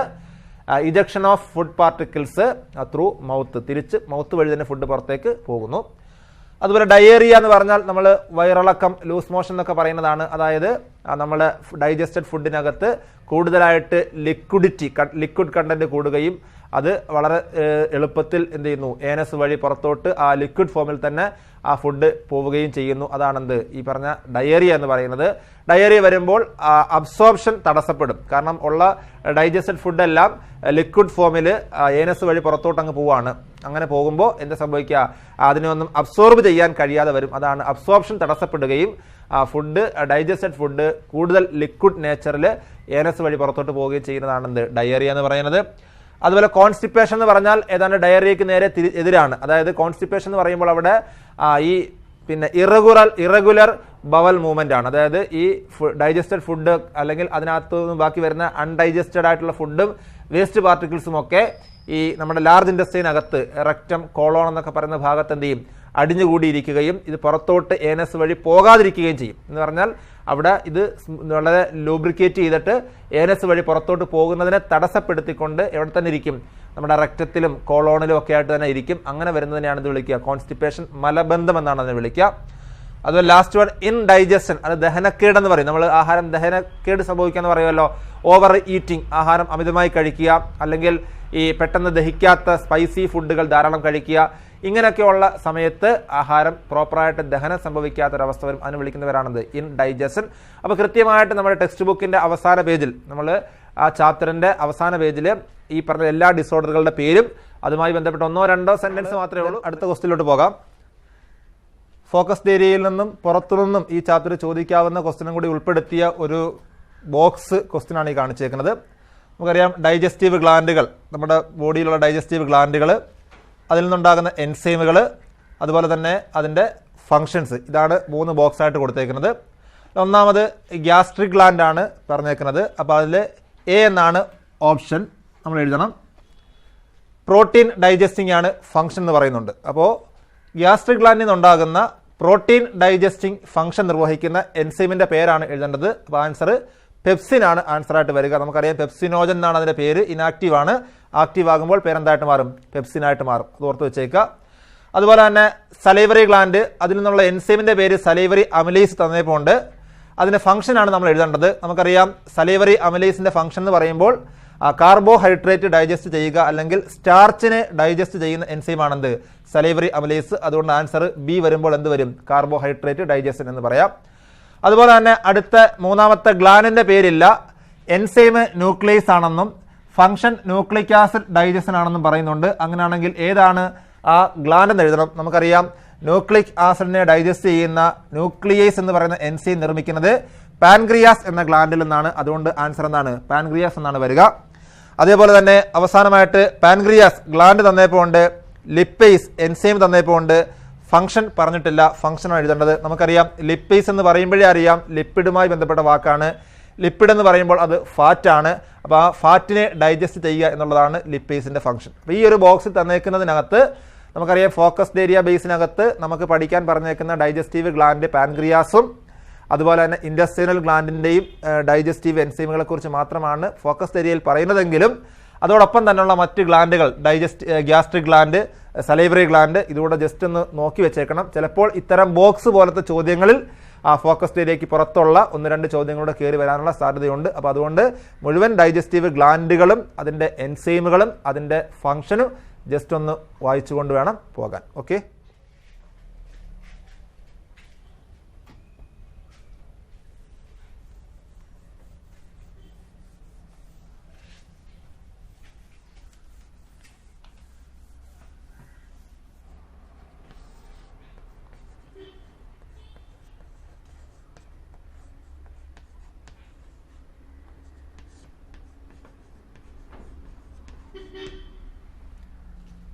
അടുത്തൊരു ക്വസ്റ്റ്യൻ നമ്മുടെ ലിവറുമായി ബന്ധപ്പെട്ടതാണ്, അല്ലെങ്കിൽ ലിവറിൻ്റെ സെക്രീഷനായ ബൈലുമായി ബന്ധപ്പെട്ടതാണ്.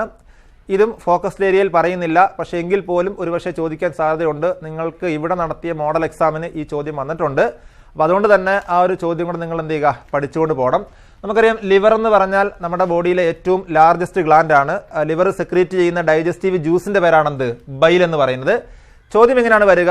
ലിവറിൽ നിന്നും യാതൊരു വിധത്തിലുള്ള എൻസൈമുകളും ഉൽപ്പാദിപ്പിക്കുന്നില്ല, അതുകൊണ്ട് തന്നെ ലിവറിന് ഡൈജഷനിൽ കൃത്യമായ പങ്ക് നിർവഹിക്കാനില്ല. Are you agree with the statement എന്നായിരിക്കും ചോദ്യം വരിക. അപ്പോൾ അതിന് ആൻസർ എന്ന് പറയുന്നത് ലിവറിൽ നിന്നും ഡൈജസ്റ്റീവ് എൻസൈമുകൾ ഉണ്ടാകുന്നില്ല എന്ന് പറഞ്ഞത് ശരിയാണ്. പക്ഷേ എന്ന് കരുതി ലിവറിന് ഡൈജഷനിൽ പങ്കില്ല എന്ന് പറയുന്നത് തെറ്റാണ്. കാരണം എമൽസിഫിക്കേഷൻ ഓഫ് ഫാറ്റ് എന്ന് പറയുന്ന ഫാറ്റിനെ ബ്രേക്ക് ഡൗൺ ചെയ്ത് സിമ്പിൾ കമ്പോണന്റുകളാക്കി മാറ്റുന്ന പ്രക്രിയ എമൽസിഫിക്കേഷൻ, അത് നിർവഹിക്കുന്നതിൽ ആർക്ക് പങ്കുണ്ട്? ബൈലിന് പങ്കുണ്ട്. അതേപോലെ തന്നെ ഫാറ്റ് ഡൈജസ്റ്റിംഗ് എൻസൈമായ ലിപ്പേസിനെ ആക്ടിവേറ്റ് ചെയ്ത് വിടുന്നതിലും ആർക്ക് പങ്കുണ്ട്? ബൈലിന് പങ്കുണ്ട്. അപ്പോൾ ബൈലിന് 2 റോള് പ്രധാനമായിട്ട് നിർവഹിക്കുന്നു. ഒന്ന്, ബൈല് ഡയറക്റ്റ് ആയിട്ട് ലിപ്പിഡിനെ ബ്രേക്ക് ഡൗൺ ചെയ്യുന്നുണ്ട്, ദാറ്റ് ഈസ് കാൾഡ് എമൽസിഫിക്കേഷൻ. അതേപോലെ ലിപ്പിഡ് ഡൈജസ്റ്റിംഗ് എൻസൈമായ ലിപ്പേസിനെ ആക്ടിവേറ്റ് ചെയ്ത് വിടുന്നതിലും ആർക്ക് പങ്കുണ്ട്? ബൈലിന് പങ്കുണ്ട്. അതുകൊണ്ട് ബൈലിന് എൻസൈം ഇല്ല എന്ന് കരുതി ഡൈജഷനിൽ പങ്കില്ല എന്നൊരു ചോദ്യം വന്നാൽ അത് സ്റ്റേറ്റ്മെന്റ് തെറ്റാണ് എന്നുകൊണ്ട് നിങ്ങൾ എന്ത് ചെയ്യണം? അതിൻ്റെ ആൻസർ എഴുതി വെക്കണം. ഓക്കെ, അതുപോലെ തന്നെ ലിവറുമായി ബന്ധപ്പെട്ട് നമ്മളൊരു ഡയഗ്രം ടെക്സ്റ്റ് ബുക്കിൽ പഠിച്ചിട്ടുണ്ട്. ആ ഡയഗ്രത്തിനെ ബേസ് ചെയ്തുകൊണ്ടും ചിലപ്പോൾ ലേബൽ ചെയ്യാൻ ABC ഒക്കെ വെച്ച് ചോദിക്കാൻ സാധ്യതയുണ്ട്. അപ്പോൾ അതും കൃത്യമായിട്ട് നോക്കിക്കൊണ്ട് പോവുക. ഈ ഒരു ചോദ്യം ഇവിടുത്തെ എക്സാമിന് ചോദിച്ചതായതുകൊണ്ട് നിർബന്ധമായിട്ടും ആ ഒരു ചോദ്യം പഠിച്ചുകൊണ്ട് പോവുക. മേ ബി ചോദിക്കാൻ സാധ്യത വളരെ കൂടുതലാണ്. ഓക്കെ,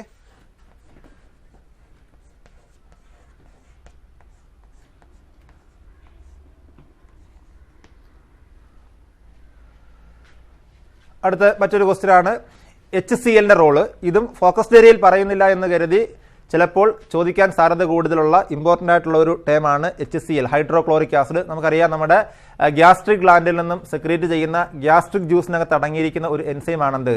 ഈ ഗ്യാസ്ട്രിക് ജ്യൂസിനകത്ത് അടങ്ങിയിരിക്കുന്ന ഒരു ആസിഡാണെന്ത്? HCl അഥവാ ഹൈഡ്രോക്ലോറിക് ആസിഡ്. ഹൈഡ്രോക്ലോറിക് ആസിഡിന്റെ ഫംഗ്ഷൻ മേ ബി പരീക്ഷയ്ക്ക് ചോദിക്കാൻ സാധ്യതയുണ്ട്. അതിന്റെ പ്രധാനപ്പെട്ട ഫംഗ്ഷൻസ് ആണ്: ഒന്ന്, ഇനാക്റ്റീവായ പെപ്സിനോജനെ ആക്റ്റീവായ പെപ്സിനാക്കി മാറ്റുക. അതേപോലെ തന്നെ നമ്മുടെ സ്റ്റൊമക്കിലെ ഡൈജഷന് അനുകൂലമായിട്ടുള്ള ഒരു pH വാല്യൂവിനെ ക്രമീകരിക്കുക. അതുപോലെ തന്നെ നമ്മൾ കഴിക്കുന്ന ആഹാരത്തിനകത്ത് ഏതെങ്കിലും രോഗാണുക്കളുടെ സാന്നിധ്യം ഉണ്ടെങ്കിൽ അതിനെയൊക്കെ ഡിസ്ട്രോയ് ചെയ്ത് നശിപ്പിക്കുക. ഇതൊക്കെ HClന്റെ ഫംഗ്ഷനാണ്. അപ്പോൾ HClന്റെ ഫംഗ്ഷനും മേ ബി പരീക്ഷയ്ക്ക് ചോദിക്കാൻ സാധ്യത കൂടുതലാണ്. ഓക്കെ, അപ്പോൾ നമ്മൾ ഇന്ന് ഡിസ്കസ് ചെയ്ത ഈ 11 ചോദ്യങ്ങൾ ഫോക്കസ്ഡ് ഏരിയയിൽ നിന്നുള്ളതും അതിന് പുറത്തുള്ള ഏറ്റവും പ്രധാനപ്പെട്ടതുമായിട്ടുള്ള 11 ചോദ്യങ്ങൾ, ഈ 11 ചോദ്യങ്ങൾ പഠിച്ചുകൊണ്ട് പോയാൽ ഉറപ്പായിട്ടും പരീക്ഷയ്ക്ക് ഈ ചാപ്റ്ററിൽ നിന്നുള്ള മുഴുവൻ ചോദ്യങ്ങൾ നിങ്ങൾക്ക് കിട്ടും. അതിനകത്ത് യാതൊരു സംശയവും വേണ്ട. പഠിക്കുമ്പോൾ ഈ 11 ചോദ്യങ്ങളുടെ ആൻസറും പഠിക്കുക. അതുപോലെ നമ്മുടെ നേരത്തെ നമ്മൾ കഴിഞ്ഞ ഡീറ്റെയിൽഡ് ക്ലാസ്സിൻ്റെ വീഡിയോസ് കൂടെ നിങ്ങൾ കണ്ടു കഴിഞ്ഞാൽ ഉറപ്പായിട്ടും നമുക്ക് ഈ ചാപ്റ്ററിനകത്തുനിന്ന് ഫുൾ മാർക്ക് നിങ്ങൾക്ക് വാങ്ങാൻ കഴിയും. കൃത്യമായി പഠിക്കുക, നല്ല മാർക്ക് വാങ്ങാൻ വേണ്ടി ശ്രമിക്കുക. അതോടൊപ്പം തന്നെ പറയാനുള്ള മറ്റൊരു പ്രധാനപ്പെട്ട കാര്യം, നമുക്കറിയാം എല്ലാവരും ഇപ്പോൾ ഫസ്റ്റ് ഇയറിൻ്റെ എക്സാമിൻ്റെ ഒരു തിരക്കിലും അതിൻ്റെ പഠനത്തിലുമൊക്കെ ആയിട്ട് അതിന് കൂടുതൽ പ്രാധാന്യം കൊടുത്തുകൊണ്ട് പോകുന്നൊരു സമയമാണ്. തീർച്ചയായിട്ടും നമ്മളത് പഠിക്കുക തന്നെ വേണം. അതോടൊപ്പം തന്നെ നമ്മുടെ സെക്കൻഡ് ഇയർ വളരെ അടുത്ത് നമ്മളോടൊപ്പം ഉണ്ട്. നമ്മുടെ ക്ലാസ് ഓൾറെഡി അത് സ്റ്റാർട്ട് ചെയ്ത് കഴിഞ്ഞു. അപ്പോൾ സെക്കൻഡ് ഇയറിൻ്റെ വീഡിയോസ് വേണം എന്ന് ആഗ്രഹിക്കുന്ന കുട്ടികൾ എത്രയും വേഗത്തിൽ നമ്മുടെ ഓഫീസുമായി ബന്ധപ്പെടുകയും ഇവിടെ രജിസ്റ്റർ ചെയ്ത് ആപ്ലിക്കേഷനിലൂടെ ആ വീഡിയോസ് നിങ്ങൾ സ്വന്തമാക്കാൻ ശ്രമിക്കുക. കാരണം വളരെ ചുരുങ്ങിയ സമയം കൊണ്ട് തന്നെ അടുത്ത +2ൻ്റെ എക്സാം നമ്മളിലേക്ക് എത്തിച്ചേരും. മാത്രമല്ല പ്രാക്ടിക്കൽ, റെക്കോർഡ് അങ്ങനെയുള്ള ഒരുപാട് വർക്കുകൾ നമുക്ക് സെക്കൻഡ് ഇയറിൽ അധികമായിട്ട് വരാൻ പോവുകയാണ്. അപ്പോൾ അതുകൊണ്ട് എത്രയും പെട്ടെന്ന് ഇതുമായി രജിസ്റ്റർ ചെയ്തുകൊണ്ട് സെക്കൻഡ് ഇയറിലേക്കുള്ള വീഡിയോസിൻ്റെ ക്ലാസ്സുകൾ കൂടി നിങ്ങൾ എത്രയും പെട്ടെന്ന് ഇവിടുന്ന് രജിസ്റ്റർ ചെയ്ത് കാണാൻ ശ്രമിക്കുക. ഓക്കെ.